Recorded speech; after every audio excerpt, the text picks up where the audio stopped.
Pengemban dakwah adalah orang-orang yang sedang berhijrah. Mereka berusaha sepenuh hati untuk meninggalkan segala sesuatu yang dilarang oleh Allah dan melaksanakan segala sesuatu yang diperintahkan oleh Allah. Bahkan para pengemban dakwah akan berusaha sangat keras untuk menjadi penghantar hijrah bagi umat yang masih tenggelam dalam kesesatan.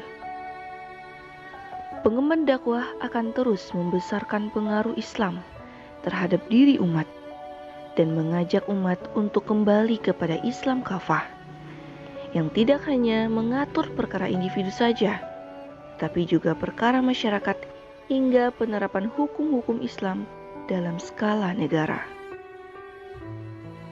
Inilah yang akan mengantarkan para pengemban dakwah dan umat pada terwujudnya hijrah hakiki, sebagaimana hijrahnya Rasulullah SAW dan para sahabat dari Mekah ke Madinah, yang ditandai dengan masuknya era implementasi aturan Islam secara menyeluruh dan mampu memisahkan kebenaran dengan kebatilan.